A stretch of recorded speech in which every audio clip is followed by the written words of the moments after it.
Hello and welcome back to the channel, but just in case you're new here, my name is Mike, and in this video I'm going to be doing my review and my quick thoughts about episode 4 of Chucky, the TV series.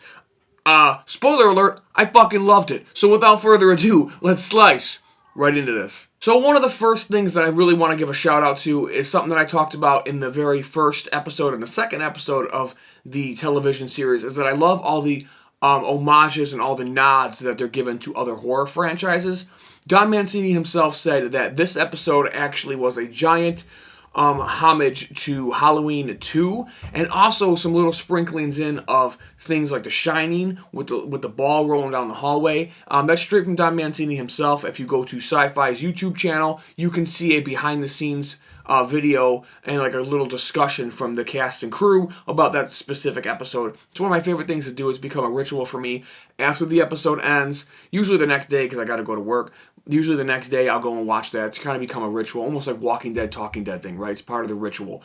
So right off the bat, I really love that. I love when horror franchises, they do, little tips or nods to other horror franchises, or they pay homage to certain things. I really get off on that kind of shit. So right off the bat, that's an instant thumbs up for me. Another thing I really liked, now my reviews don't particularly go in order. I just kind of jot things down.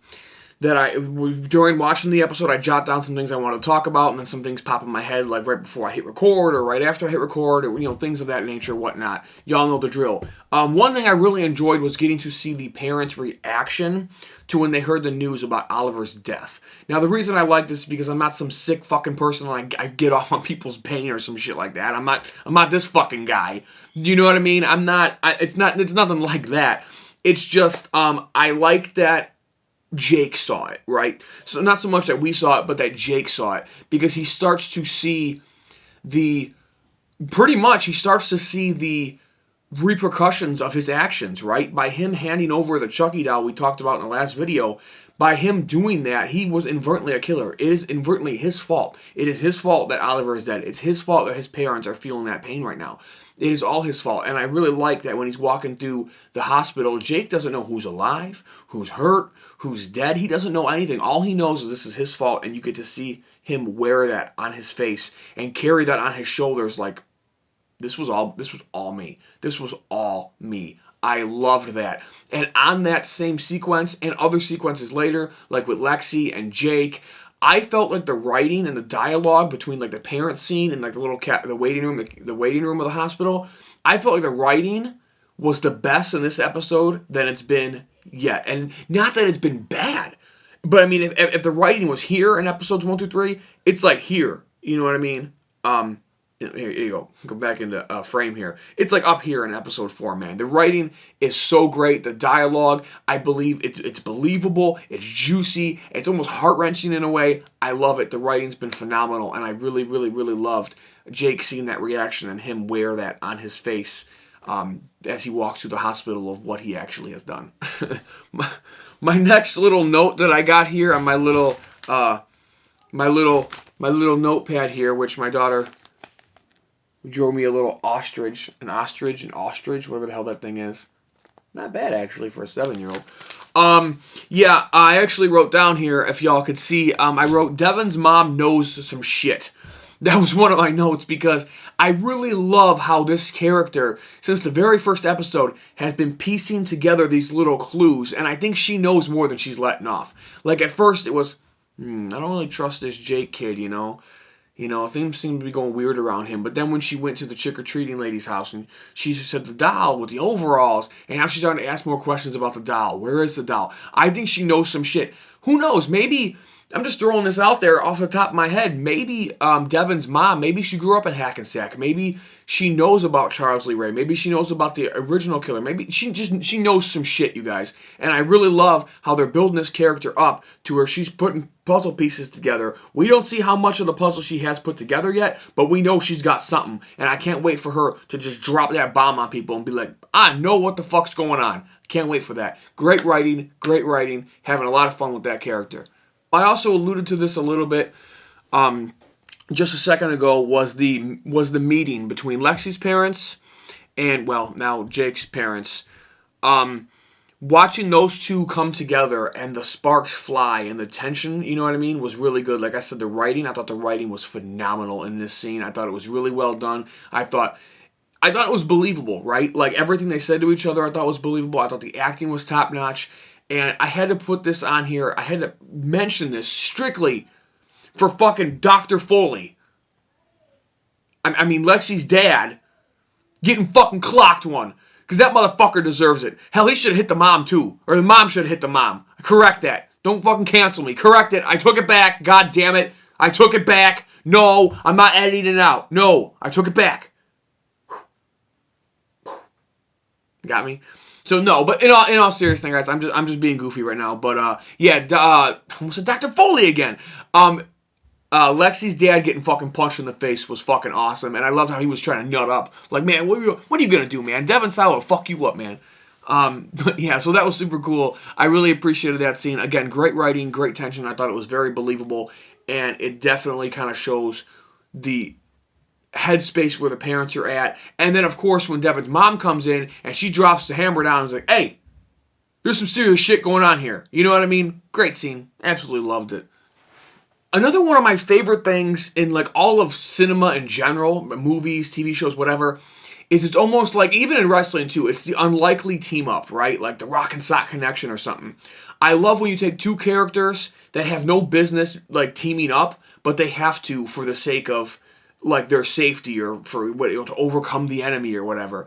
So when Jake and Lexi, like, they decide to go together to the house to try to find and kill Chucky, permanently, I thought that was so much fun. Again, the writing in this episode, in this whole sequence between Lexi and Jake, and they're going back and forth, and she's pissed off, like, I can't believe you would send Chucky after me, bah, bah, bah. And then Jake starts building that anger. And some of that anger that we saw from from episode 2 and from episode 3, he kind of unleashes it at her and tells her, hey, you're the one, that was clowning on my dead dad. You're the one that's being a bully. You're the one. And he kind of blows up at her, and you guys know what happens. She falls off like the banister. She's hanging on for her life and all that stuff. Great, great stuff. He's holding on to her. Tension-filled. Great writing. Good dialogue. Tension back and forth. Loved it. Probably my favorite scene in this whole episode. And then we get Chucky emerging from the shadows. Fucking sick, you guys. We've had a lot of different looks for Chucky. We've had scarred Chucky. We've had good guy Chucky. We've had burnt Chucky. We've had Child's Play 3 slice off his face, pizza face Chucky. We've had a lot of different Chuckies. We've had buzz cut Chucky. Excuse me. We've had a lot of different Chuckies. We never really had this half melted Chucky look. I think he looks fucking phenomenal. I talked to a few people that were like, meh, could be better, but I really loved it. I love seeing a new look of Chucky. I love how Don keeps bringing that back. Different looks for Chucky, different versions of Chucky, depending on like what injuries he goes through or what he sustains, you know what I mean? I think it's super cool. And, these are all thoughts that I developed before I even watched the behind the scenes of this episode. But when I did, Don Mancini actually talks about that, bringing another look to Chucky. And I love that. It's definitely one of my favorite things in this episode is getting a new look for Chucky. The half-melted Chucky. Pretty fucking fresh, if you ask me. Also, I really loved the dialogue, again, when Jake is holding on to Lexi, and he ultimately decides that he can't be like Chucky. I can't be like you. I'm not like you, Chucky. Love this whole scene. Oh my fucking God. I'm just going to gush over it, so I'm going to stop. Chucky drops one of my favorite lines. Now, it wasn't super creative or anything. It's just the way he delivered it, and it just fucking made me laugh. That shit had me laughing. That shit made me laugh. I don't know, just hearing Chucky call someone a fucking pussy to me was super cool, and I really liked it. So, I'm just glancing over here. Another thing that I really, really love was we got a major fucking callback in the flashback sequences of Charles Lee Ray now as like a young teen, right? I didn't even think we were going to get that. I thought we were going to get, child, Charles Lee Ray, and then that was kind of that, and then obviously adult, in the films and whatnot. But I did not expect we were going to get like a mid-teen Charles Lee Ray and him being at like the orphanage, I believe it was, and discovering the body and all this stuff. But he ends up giving the severed hand to the one kid that showed interest in the body. And when that lady comes in and she drops this kid's name, Eddie Caputo, go to bed or whatever. Man, my phone blew up. I talked to two of my friends when I watched these episodes, all right? And both of my friends blew my phone up at the very same time. Bing, bing! Eddie Caputo! What the fuck? Eddie fucking Caputo. If you don't know, which you probably should, and if you're watching this, you probably do, Eddie Caputo was supposed to be the getaway driver in Child's Play 1, which they almost retconned in Curse of Chucky. So it's kind of like, But regardless, Eddie Caputo has been the most forgotten character in this whole franchise, literally. And now we got another little Easter egg, throwback, reference, callback, fucking awesome, whatever you want to call it. Eddie Caputo was mentioned, and we got to see Eddie motherfucking Caputo. I love that as a diehard. I appreciated the fuck out of that. If we can just get one more character to come back, oh boy, wait for my celebration.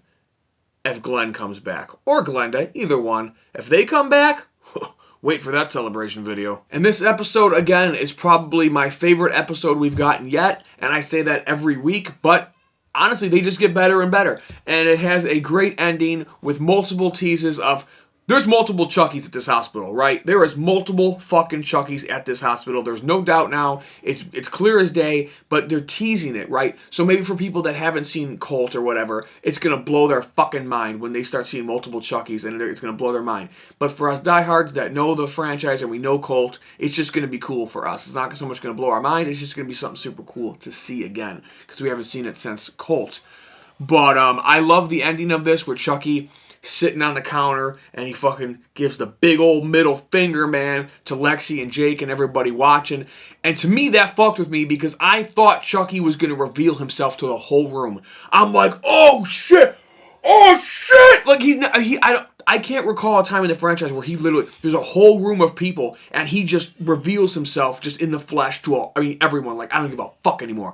So I don't know if that's going to play out like that, but regardless, the middle finger shit was cool, it was funny, it was true to his character, and what a great fucking ending. I cannot wait to see what's next. Another thing I want to shout out about this TV show is, another slight concern I had was, how many people can they actually kill in a TV series?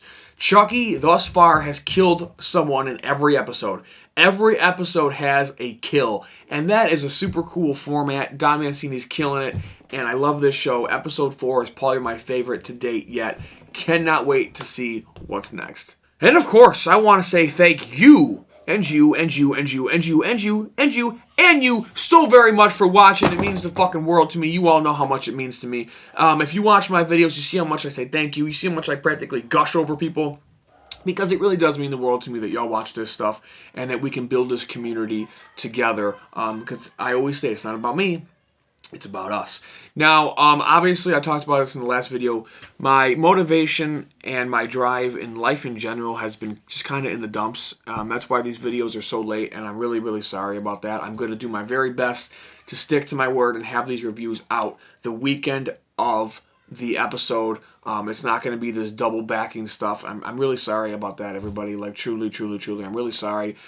But y'all are inspiring the fuck out of me to get back up on this horse and to keep going and keep This Is My Design alive. And so thank you all so much for that. And I'm going to make it up to all of you with the season finale of Season 1 of Chucky. Trust me. Trust me, you guys, I'm going to make it up to all of you. We're going to do a live stream, a straight killing time. We're going to do a live stream. May even have a special guest with me. I don't know yet. We're going to do a live stream. We're going to discuss the whole season as a whole and the finale. And I'm going to have a monster giveaway. The biggest giveaway I've ever done. And it's going to be for one of you because I love y'all. So with all that being said, if you want to join our community, go to Facebook and type in, "This is our design HC." My wife or myself will accept you right away. And you can start talking some bloody good shit. That is a place you can go if you want to talk to other people about anything horror related. Or, you know what, even if you just want to go there because you need someone to talk to, dude, that's cool with me. That's cool with all of us. Everybody in this community is super fucking cool. But if you want to talk about, Hannibal, you want to talk about Freddy, you want to talk about Leprechaun, you want to talk about King Kong, you want to talk about Glenn, Tiffany, Chucky, whatever the hell you want to talk about. Maybe movie trailers, maybe you want to promote your own YouTube videos. I don't care what you want to do. It's all horror related. Don't be a fucking fucking dickbag. That's really all we ask. Other than that, it's free to everybody. So, with all that being said, put your comments down below because you know I'm going to read them and you know I'm going to respond to them and I'm always going to create conversation because that's the whole reason I am here. So, again, my name is Mike and this is my design.